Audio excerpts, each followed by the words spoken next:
Let me now address another important matter. Virtually no country in the world, including ours, can function properly without electricity. It would therefore be obvious that to realize this objective, to ensure the failure of an ANC-led government, the counter-revolution would do its best to compromise the supply of electricity to democratic South Africa.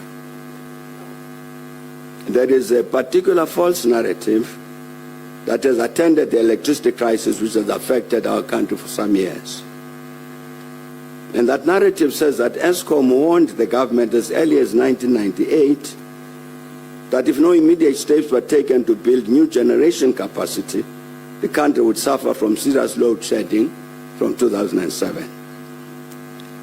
It is then said that government ignored this alert and that it is this failure on the part of government which lies at the base of the energy crisis that has affected our country for some time.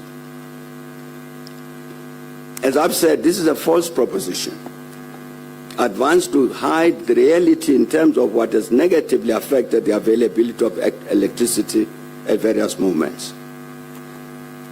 Some among us will recall that in 2007, speaking as the then head of government, I apologized on behalf of government for the instances of localized load shedding which had taken place, and continued in the same vein in 2008 after the first instance of national load shedding in January of that year.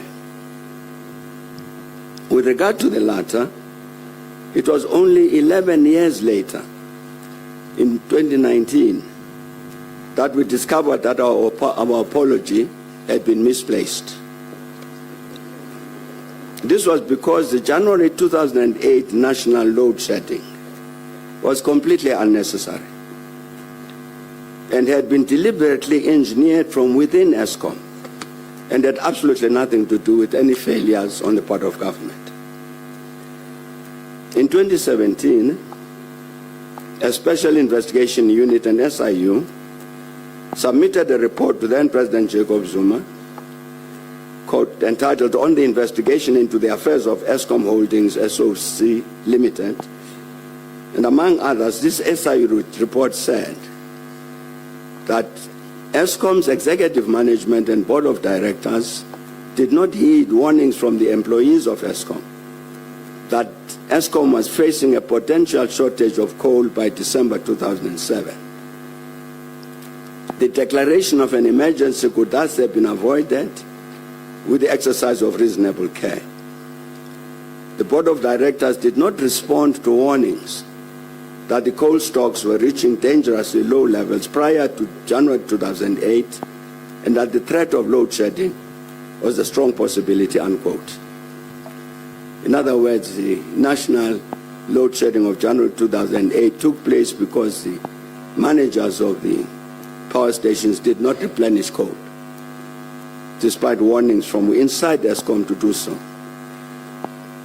Simply, the Eskom station managers had defied instructions to replenish their coal stocks until they literally ran out of coal at many of the power stations.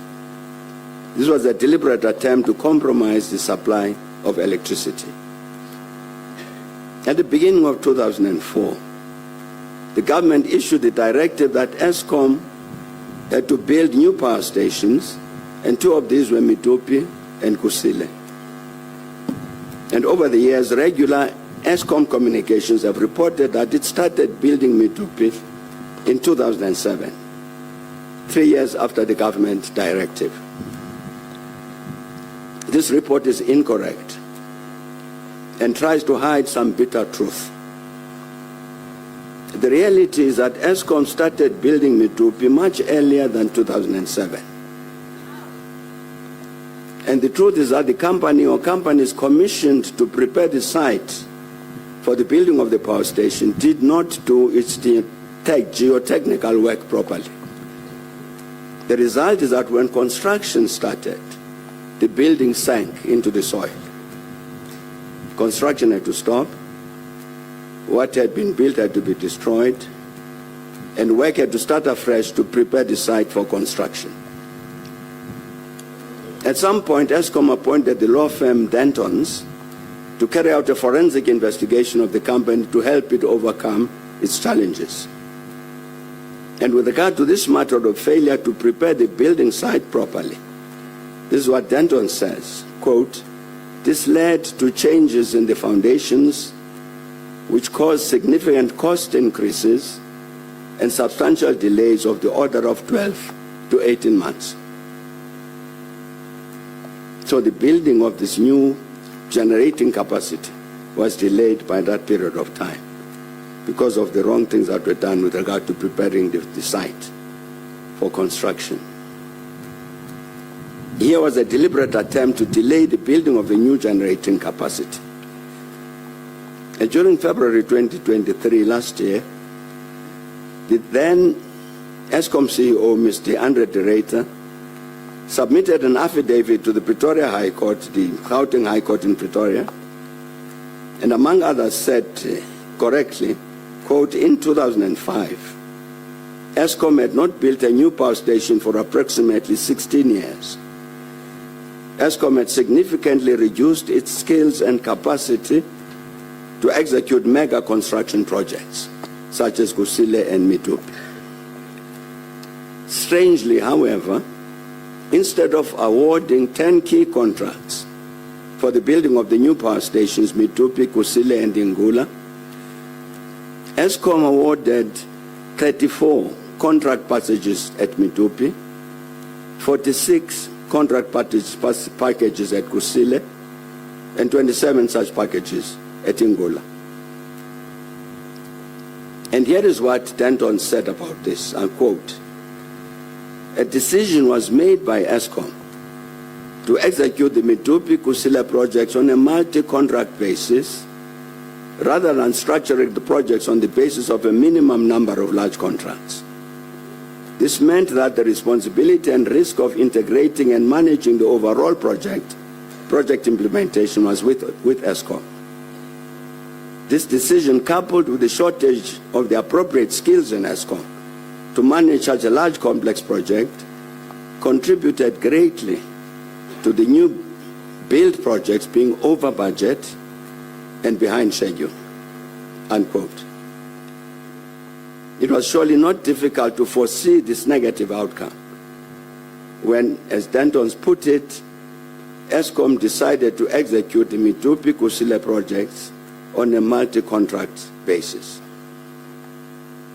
And later I will come back to this important matter mentioned by Denton's of projects being over budget and behind schedule.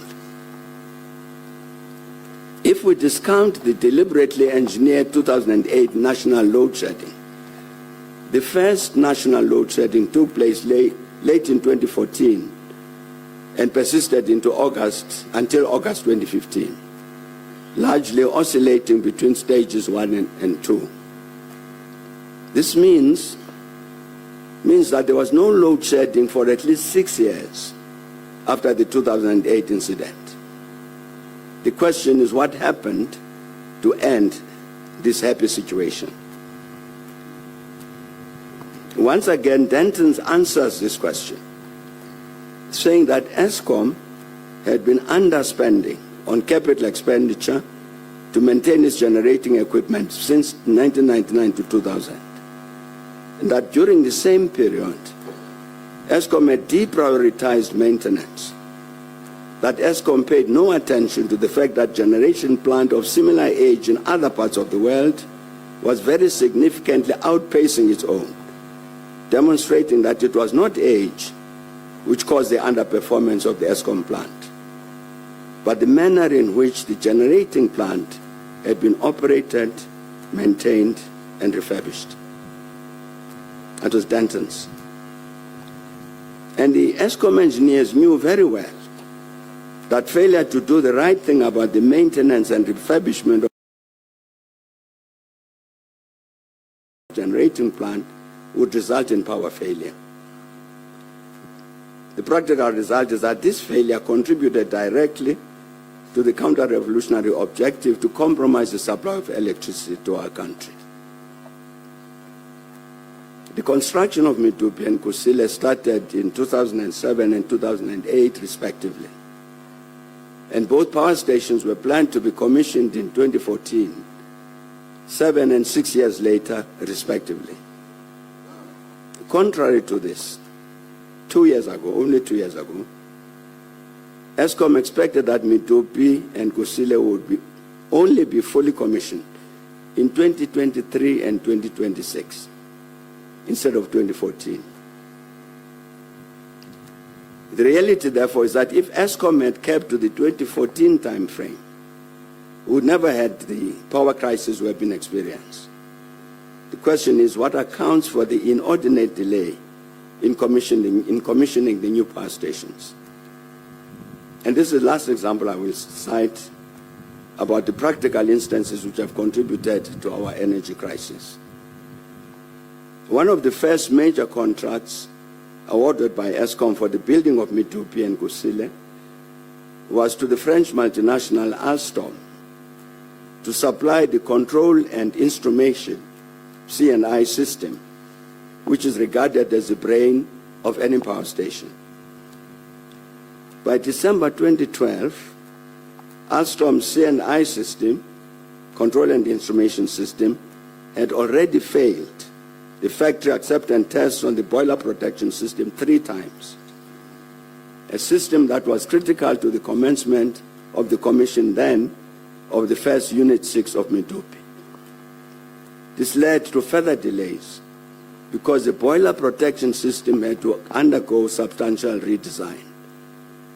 To cut the story short, in 2015, Eskom announced that it had terminated Alstom's C&I contract for Kusile. It said the reason for that termination was that Alstom's power plant control system had not met the specified technical requirements, and in addition, would not meet the availability requirements prescribed during testing and installation. It awarded the contract to another multinational, ABB. It is clear that the problems of the C&I control and instrumentation system was as a result of a deliberate decision to choose a technically inferior solution from a supplier that had very little experience, if any, on commissioning such systems in the South African power stations. The inferior solution was chosen ahead of more technically suitable solutions from more experienced suppliers who had tendered relating to the South African thermal power stations. Here is an example of what caused the inordinate delay in the building of the new power stations. There are a number of other instances we can cite, all of them contributing to the objective to compromise the supply of electricity to the Republic. My last comment on Eskom concerns the matter of the escalating costs.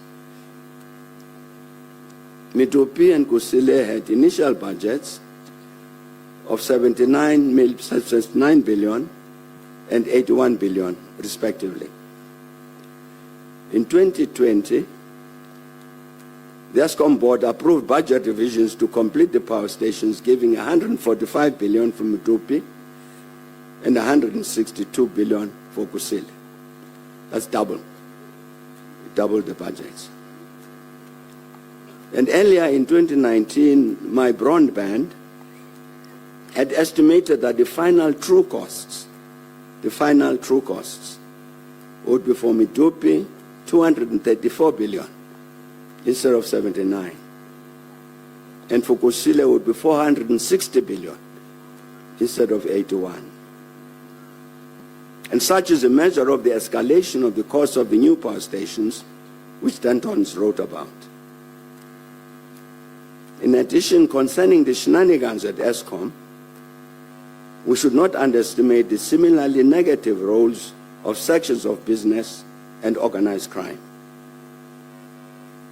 And with regard to the foregoing, we can confirm that some of the interventions of the counter-revolution directly negatively affected the economy, while others helped to create a national atmosphere hostile to investment.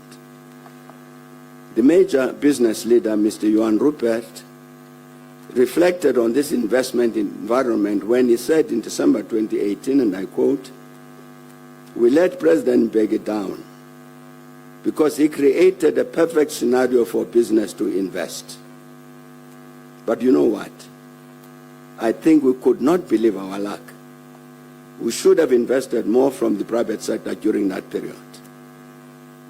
Before foreigners invest, they look at us," unquote. Of course, there are other instances we can discuss concerning this destruction visited on our country by the counter-revolution